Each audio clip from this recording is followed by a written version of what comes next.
because I took my position and dared them to take it away. And they had to pay me, you know, in order to pay me for the number of students I was teaching, and I worked for Dr. Leonard Jeffries, they had to classify me as a professor because you can't pay the salary unless I'm in the classification. Right. The point I'm making is Africa isn't just a place. It isn't just a genetic expression of race, because we have persons, your complexion, Jeff's complexion, my complexion, and blacker in Africa before we met any white people. That's right. There's a lot of confusion, but when you study history and you read all, go and look on these caves and you go into those temples, you're like, oh shoot, we had all of these complexions. So I have a thing of saying black is nothing but shades of brown. So but someone has created a dialogue that have us having a discussion about color instead of a discussion about principles, concepts, and ideas. Right. You know, That is very concepts and ideas. Right. Right. Determine who we are.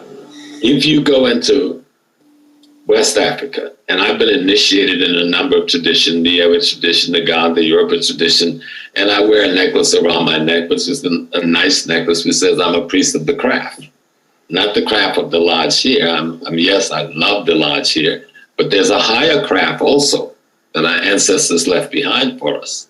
And in that craft, it tells our culture, and that culture is very clear. As Judge was saying, manhood is the centerpiece of the culture. That's why when you go into, say, even contemporary Ghana right now, a system I know very well because I've been inducted into that system as Nana Kofi Mpanza II, the queen mothers, they determine who's going to be the leader, but the leader must be a man. Not just any man. That man comes from among a group of men trained to be the best of men in that society. And the reason the women chose them, because they read them and they know the ones that have the greatest quality, and they present them to the men, the elder council with the wisdom to examine him at the next level to see if he's man enough to lead this nation. And he, in the Ashanti, becomes Santahene. And he's no longer him. He becomes the spirit of all of the ancestors for that nation. And when he sits on the throne, he no longer sits as himself. He sits as the ancestors, as the model of manhood for eternity. It's a deep thing. And we over here don't understand it. That don't diminish the women in terms of their power and their role in society. They have their role, you know. And if you go back to ancient Kemet, you see the same thing. Isis is nurturing not a girl child, but a boy child. Heru. Who does Heru become? The hero. The symbol of manhood in Kemet is this guy with this falcon head, right? Now he's a mythical figure, but he sets the ethical, moral standards and codes of conduct for every pharaoh, every king to live up to.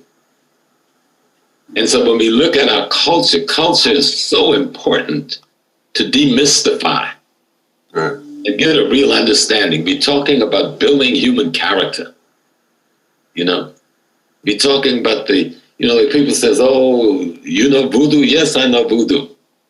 But voodoo isn't some spookism where a guy walks around like a zombie.